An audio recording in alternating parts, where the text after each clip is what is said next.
po talaga basta-basta makapag-disclose ng confidential information. Kasi yung main reason po talaga niyan is to protect the intelligence and confidential operations and the safety and security po ng mga informant at those individuals na involved sa operations na ganon. So, okay, so day 13 po tayo ng impeachment trial ni Vice President Sara Duterte at for today po, may gusto lang akong tatlong ipapanood muna sa inyo yung question and answer portion tapos mas discuss ko in detail. So yung una po doon ay yung discussion between Presiding Officer Escudero at Attorney Wamil, the prosecution witness na taga-COA. Kasi doon po diniscuss din ni P.O. Escudero yung tungkol sa presumption na diniscuss ko in my previous video. Pero in that portion po kasi mas makikita ninyo kasi ni-reiterate po talaga at mas na-explain ng maayos yun between the witness and ni P.O. Escudero. And aside from that, doon din po sa discussion nila ay sa tingin ko makikita nyo rin naman po yung credibility, expertise, and the demeanor of Attorney Wamil as a witness for the prosecution. And then pangalawa po, ipapakita ko rin sa inyo yung discussion between Senator Judge Ping Lacson and Attorney Wamil kasi doon naman po na-discuss yung tungkol sa mga aliases, kung whether or not allowed ba talaga yon at kung ano yung mga procedure for the use of alias. And sa tingin ko tama lang na si Senator Judge Lacson yung nagtanong nun kasi alam naman natin he is a former chief ng PNP. So therefore, the presumption is may knowledge po talaga siya at expertise in when it comes to confidential or intelligence operations. Okay, and then pangatlo po yung discussion naman between Senator Judge Bam Aquino and witness Wamil. Ito naman po yung tungkol doon kung paano ba talaga yung proper na pag-liquidate nung paggamit ng confidential funds and or intelligence funds. Whether or not ORs ba talaga yung kailangan or sapat na yung acknowledgement receipts. Okay, so good day po to all of you my fellow taong bayan mga kasimor at yan po ang video natin for today. Padilla, before I let you go, Attorney Wamil, just to continue on the points I raised earlier, and to clarify it for the Senator Judges, under 8.3, dapat may failure to liquidate at demand bago maging prima facie. Tama po ba? Yes po, based on the provision. But the provision simply cites what? Ano po yung basis ng 8.3? The jurisprudence po, Your Honor. Hindi lang jurisprudence, hindi ba? Kino-quote So jurisprudence po is a decided case. Yun yung ibig sabihin po nun. ng jurisprudence ng Martinez ang Article 217 ng Revised Penal Code for malversation. If you read Martinez, that's the jurisprudence cited by 8.3. Hindi ko na po maalala yung Martinez case. Yun po yung nakalagay na kaso sa ilalim ng 8.3 na sinasite nyo po mula nung simula pa kayo magtestigo. Nakasad po yun doon. Gusto nyo tingnan. May Okay, wait lang guys. Kaya ako natatawa kasi even si Senator Judge, Presiding Officer Escudero, parang tingin ko same yung pagkaintindi namin sa situation kasi yun nga naman yung sinasite, di ba, ni Witness Wamil from day one ng pag-present sa kanya as a prosecution witness. Tas ngayon, nung tinanong siya ni Presiding Officer Escudero as to the details, ang sagot lang niya jurisprudence, hindi niya binanggit yung name ng jurisprudence, tapos it appears ngayon, mukhang hindi rin niya nabasa yung actual jurisprudence. But despite that, he has been repeatedly citing that. So, kaya lang ako medyo napangiti and I believe ganun din kay Presiding Officer Escudero. Kasi pag lawyers po kasi it is, well, yung presumption sa amin or yung tingin ko po at least sa aming mga lawyers na pag nagdi-discuss kami when we mention laws, principles, ay dapat alam talaga namin yun yung lahat ng aspects or angles as to that discussion. Diba? Kasi mahirap naman po yun na you will be mentioning legal principles. Yun pala, kulang yung information mo. We are presumed competent, diba, as licensed professionals. Okay, so anyway po, tuloy tayo sa discussion. Kindly give him the joint memorandum circular which he has been quoting from since the beginning. Based on this provision po, yes po, Your Honor. You've been quoting 8.3 the whole day yesterday and today, so I guess you should know the basis. The Martinez ruling of the Supreme Court, which in turn only cited Article 217 of the Revised Penal Code. Are you aware of that, Attorney Wamil? Which basically says na may prima facie para mag-file ng information ng Sandigan Bayan laban sa isang opisyal. Yan po yung kasong yun, hindi po ba? Are you familiar? Hindi ko na po ma-recall po, Your Honor. Now, to go to the details, failure to liquidate. Pag may AOM po bang in-issue, failure to liquidate na yon? Yes or no? No pa po. Pag nakadalawang AOM, failure to liquidate po ba yon? Hindi pa rin. Hindi pa rin po. Pangatlo hanggang panglimang AOM na kulang pa rin yung sinasubmit, may failure to liquidate na po ba? Wala pa rin. Wala pa rin. Pag nag-notice of suspension, may failure to liquidate na po ba? May failure to liquidate na po ba sa inyong interpretasyon? Dahil auditor naman kayo, kapag ka nag-issue na ng notice of suspension. Based on the definition po kasi ng notice of suspension, nakalagay po doon na it appears that the disbursement is illegal, irregular, or improper. So It appears, but is it within the purview and definition of failure to liquidate? According to your interpretation. Unresponsive yung sagot ni Failure to attorney doon, ni liquidate attorney na po ba, di Wamil. ba? yes po, Your Honor, failure to liquidate. Sa pananaw nyo, pag may notice of suspension, failure to liquidate na. Notice of disallowance, failure to liquidate? Yes po, Your Honor. Ngayon, failure to liquidate pa lang po tayo. Kailan nagiging final yung mga yan? Failure to liquidate. Yung finding na failure to liquidate. Kapag nag-appeal po and then nagkaroon po ng resolution si Commission Proper at nagkaroon po ng final decision. Final and executory na po siya immediately or after X days? Pag nag-final decision na po, yes po, final and executory na po siya kaagad. Immediately? Yes po, pag naglabas po ng decision si Commission Proper, yes po.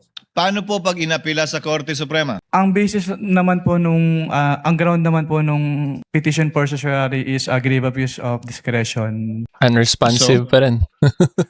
Pero ang nakalagay So, po di ba sa kaya aming so rules po po yung kasi sagot from ni the moment PO? na magkaroon ng final decision, pwede na po siyang i-refer to the Office of the Ombudsman for the filing of the criminal Hindi ko charge. sinasabing pwede nang i-refer o hindi. Hindi ko rin sinasabing bawal maging subject matter ng impeachment. Ang tinatanong ko lang po, final na po ba yon? Meaning may failure to liquidate na at final na yung finding na yon o hindi pa kapag ka inapila sa Korte Suprema? As a lawyer, Attorney Wamil, come on. Po. Kasi based on my understanding po, since yung final, kapag nag-issue po ng final order si Commission Proper ng COA, since yun na po yung time na pwede mag-file ng charges, na criminal charge, mag-endorse po for the filing of criminal Hindi charges. po sa filing Ombudsman. ang tinatanong ko. Ang tinatanong ko kung final na po o hindi sa pananaw ninyo. Ang usapan natin kanina, nung tinanong ko kayo, di ba? Yes po. Executory siya, maliban na lang kung may TRO, pero hindi Yes, pa final yung decision. Yes po, Your Honor. Pero tama ka, pwede mag-file dahil ang requirement lamang naman para mag-file ay prima facie. Yes Diba? po, Your Honor. Yun nga yung sinasite yung kaso sa Martinez. Yes po. At kaugnay naman po ng demand, ang AUM ba may demand? Yes po, since nire-require po yung agency to comply, to submit. Yung po ba yung sinasabing demand sa 8.3? Mag-comply o magbayad? Hindi po ba ang requirement ng 8.3 ay mag-restitute na? Hindi mag-comply. Ang nakalagay po kasi dito, liquidate po. So yung submission po ng liquidation requirements. Nakalagay po ay failure to liquidate is prima facie. Failure to liquidate and upon due demand is prima facie. Di ba? Yes po, Your Honor. May demand ka ba sa AUM mo? Yes po. Saan nakalagay dun? Saan po nakalagay sa AUM yung demand? Doon sa Okay, so last paragraph. i-pause ko na muna guys kasi medyo gets naman na natin yung point. So yung dun sa last part, ang pinopoint out lang talaga ni P.O. Escudero dun is kung ano tong ibig sabihin talaga na itong part na upon demand. Is this demand dun sa mag-submit ng liquidation requirements yung respondent or para ba mag-restitute, magbalik ng pera? Yun yung kinaklarify lang. So sinabi naman ni Attorney Wamil dito eventually na upon pag nag-demand sila na mag-liquidate pero hindi nag-liquidate, papasok na yung prima facie. Yun pinaka main point. So sinamarize ko lang yung dulo para hindi na tayo humaba. Pero yung gusto ko lang po talaga i-point out dito, it appears po kasi na nako-confuse yung witness between a final judgment and an executory judgment. Magkaiba po kasi yun. Pero yung general public po ay nagkaka-stereotype na one and the same yun kasi usually kasama po yun or sinasama sa mga decisions. Ang nilalagay po usually final and executory. However po, in the strict legal sense, magkaiba yung final decision from an executory decision. So ang ibig sabihin ko lang po dito, ang isang decision pwede na siya maging executory pero hindi pa siya final judgment. Meaning hindi pa finally resolved or fully resolved talaga yung main issue as to that case. At nangyayari po yan na hindi pa talaga final ang kaso pag ina-appeal siya to a higher court. So yun po yung kinaklarify doon ni Presiding Officer Escudero. Kasi it appears si Witness Wamil ay nami-mix and match niya yung final from executory. Wala naman pong question na executory yung decision ng COA and bank unless and until may TRO, pwede na i-execute yun, yung pag-restitute. However, hindi pa po yun final decision kasi pag inappeal sa Supreme Court, hindi pa po fully resolved talaga yung issue na whether or not meron ba talagang violation sa auditing practice yung respondent. Okay, so hopefully klaro po yan. Mas na-distinguish nyo sana yung final and executory. And then about naman po dun sa presumption, like what I discussed in my previous videos, tas yun din po yung sinabi ni P.O. Escudero, yung purpose nitong presumption, yung understanding niya, which is similar to my understanding, it is for filing of criminal case purposes lang. Tapos ang nakikita ko nga doon, pwede gamitin yung notice of disallowance or yung mga documents from COA as evidence to establish that prima facie presumption of misuse. However, it does not mean na purkit may notice of disallowance na ay may presumption din agad. That's another issue pa that needs to be addressed. Okay, so anyway po, hopefully mas na-gets nyo yan. Ngayon po, pag-usapan naman natin yung tungkol sa mga aliases at pakinggan po muna natin yung explanation ni Senator Judge Ping Lacson. Okay, time out lang muna mga Kasimor. Gusto ko lang po kayo i-remind na hopefully you can like this video po, mag-subscribe sa YouTube channel ko. Libre po yung YouTube subscription ko, 100% free. Basta sa YouTube po, hindi sa Facebook or TikTok. And of course, pasalamat din po sa inyong lahat na nakasubscribe na. 484,000 na po tayo. Sobrang lapit na po sa 500,000, 500,000 sa YouTube. So hopefully po, matulungan nyo naman ako doon at ma-achieve ko yung milestone na yon. Okay, so ngayon po, tuloy tayo sa discussion. Good morning, Attorney Wamil. Good morning po, Your Honor. Kindly refresh my memory, no? Kasi ang pagkaalam ko, sa paggamit ng intelligence saka confidential fund, hindi lamang sa pinapayagan o hindi pinagbabawal ang paggamit ng alias, kundi necessity Yes, for practical reasons, di ba? Yes po, Your Honor. And idadivert lang yung totoong tao nasa likod ng mga alias kapag declassified na o tapos na yung tinatawag na confidential or intelligence operations. Tama, di ba? Yes po, Your Honor. So ang tanong ko, wala ba kayong efforts na alamin kung sino yung mga nasa likod ng mga aliases na sinabit sa inyo? Since document-based lang po kami, Your Honor, hindi na po. Wala na po kami. Yan ang susunod yung tanong. Ano? Bakit paper audit lang kayo? Wala kayong physical? Parang bitin yung inyong pagsasagawa ng audit. Kasi paano nyo malalaman kung legitimate yung pumirma doon sa acknowledgement receipts kung hindi nyo inaalam kung meron bang totoong tao na nasa likod noong mga aliases na yon? Opo. Since what we do po in ICFAO po is compliance audit lang po, Your Honor. So kung ano lang po talaga yung provisions na nasasaad doon sa joint circular, yun lang po talaga yung ginagawa namin, Your Honor. That brings me to my next point. Baka pwedeng i-recommenda mo na i-amend nyo yung inyong JMC kasi parang bitin. No? In fairness to the concerned offices or persons na ino-audit, dapat kumpleto yung due process, hindi ba? Yes, po, Kasi Your kung paper lang, magre-rely lang kayo sa mga submission, hindi nyo inaalam, you don't go further than that, di ba? Anyway, wala ka naman doon hindi ka naman deputy commissioner pa o associate commissioner, so siguro, i-recommend mo na lang na i-amend yung inyong JMC. So my next question is, what would you consider as evidence of success of a particular surveillance operation and or intelligence information gathering activity? Ano yung evidence of success? Actually, walang specific na document yung sinasabi ng joint circular, pero nagbe-base po kami dun sa mismong wording po na dapat merong causal link between the successful intelligence or surveillance activities vis-a-vis yung information given by the informer. Okay. Would an after surveillance report or after intelligence report ng particular na agent, would it suffice para i-consider yung evidence of success? I'm not referring to the entire operation. Kasi kapag nagsagawa ng surveillance, nagsasagawa ng after surveillance report, whether negative or positive, would you consider that as evidence of success? Katulad po ng sinabi ko, tinitingnan po namin yung causal link. Kung may Yun ang- causal link between the success and the information given by Yun the ang informer. problema kasi bitin nga yung inyong audit. So I would reiterate, i-recommend mo na i-amend ninyo yung inyong circular. Thank you.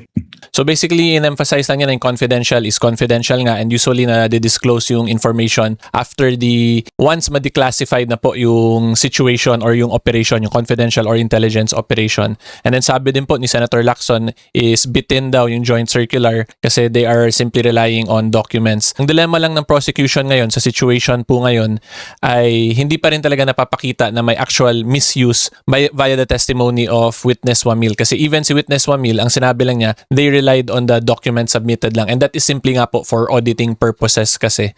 So, yan po yung problem talaga ng prosecution. And may ipakita lang din po ako sa inyong mga information or mga batas para mas magets nyo kung bakit hindi basta-basta talaga na di-disclose yung mga aliases or confidential information. And this was actually asked then by Attorney Powa during the cross-examination. So, yung una po is yung sa RA 3019 Section 3 letter K. So, medyo maliit po pero you can just search it. So, ang nakalagay dito, divulging valuable information of a confidential character acquired by his office or by him on account of his official position to unauthorized persons or releasing such information in advance of its authorized release date. So, pag mag-divulge ka po ng valuable information of a confidential character, under po kasi yan sa Section 3 which is corrupt practices of public officers. So, in other words, kung mag-disclose ka po ng confidential information ay pwede po ma-held liable for graft and corruption under Section 3K ng RA 3019 ang isang public officer. And then meron din po yan under the Revised Penal Code Article 229, revelation of secrets by an officer. So somewhat similar lang din po yan dun sa RA 3019.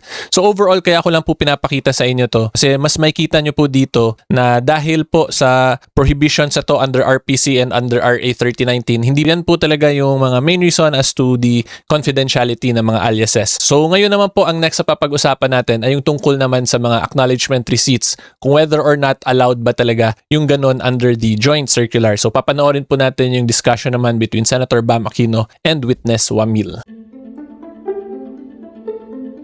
Circular after 2015 or ito pa rin yung ginagamit ninyo? Yan pa rin po yung ginagamit, Your Honor. Okay, second question. Anong pinagkaiba ng AR sa OR? Ang OR po kasi, ini-issue po siya ng mga pinagbilhan na BIR registered. So, yung AR naman po, yun yung ginagamit ng agency para proof na binigay nila yung payment or payment dun sa tao na naka-receive noong payment. And it seems na mas katanggap-tanggap sa inyo yung OR kesa AR? Is that correct? Depende po yan, Your Honor. Kapag purchases po kasi, kailangan po talagang OR yung ibigay sa amin kasi doon po namin tinitignan kung yung ginawa, kung nag-purchase po talaga sila. Kasi official receipt, acknowledgement receipt, sabihin ng tao, pareho namang resibo, parehong receipt. Ano pinagkaiba niya? Yung acknowledgement receipt po kasi, ina-acknowledge doon nung recipient ng payment na natanggap niya yung payment. Pero yung OR po kasi, parang yun yung proof na nag-purchase si agency doon sa pinagbilhan nung item. Nung item. So, And idagdag ko na lang din para mas maintindihan nyo talaga. Yung OR kasi, yun yung official receipt issued ng isang taxpayer na merong credentials din niya in relation for BIR purposes. So kung OR, mas madali mo matrace kung sino talaga yung taxpayer na nagbayad at tumanggap ng bayad. Whereas pag acknowledgement receipt kasi, usually name lang yung nilalagay dyan. So pag name, hindi siya ganun kadali ma-verify kung sino talaga yung tao na yon. So yun yung isa pang simple way to differentiate the two. pwede mong matrace. Kung OR, pwede nyong matrace. Yes po, Your Honor. Kung AR, pwede niyo po ba itong matrace o hindi na? Pag AR po kasi, kung ano lang po talaga yun nandun sa face nung document, yun lang po yung basis namin since document-based po yung audit namin. Pag AR po kasi, makikita lang po doon kung saan binili. Okay, yun lang yung information. Tsaka kung sinong tumanggap. Opo, yung pinagbilan po. Okay, dito naman sa tumatanggap, no, allowed ba yung code names? Allowed ba yung alias sa inyo? Based on the provision of the joint circular, it is neither allowed nor prohibited po since silent po yung joint circular as to that. Is that as of 2015 or even in previous liquidation of confidential funds? So, wala. Based on my recollection po, even yung dating circulars po, buhat nung nag-assume po ako sa ICFA, wala naman pong provision as to the use of aliases. So bawal ang paggamit ng alias. The circular is silent po. Okay. Para sa inyo, kung alias So i-clarify ko lang kasi sabi ni Senator Bam bawal. Ang sinabi lang ng witness ay sabi ng circular is silent. So dahil silent po yung batas, hindi po ibig sabihin niya na bawal gumamit ng aliases. Nakikita po natin medyo may talaga to more on policy issue currently when it comes to confidential funds. Pero mas mamaya ko po yan i-discuss. Pakinggan po muna natin further yung discussion. yung paggamit ng alias ay bawal, so hindi importante kung may ibang tao ito, totoong tao ba to, basta yung pangalan na binigay sa inyo, ang expectation nyo, totoong tao yan.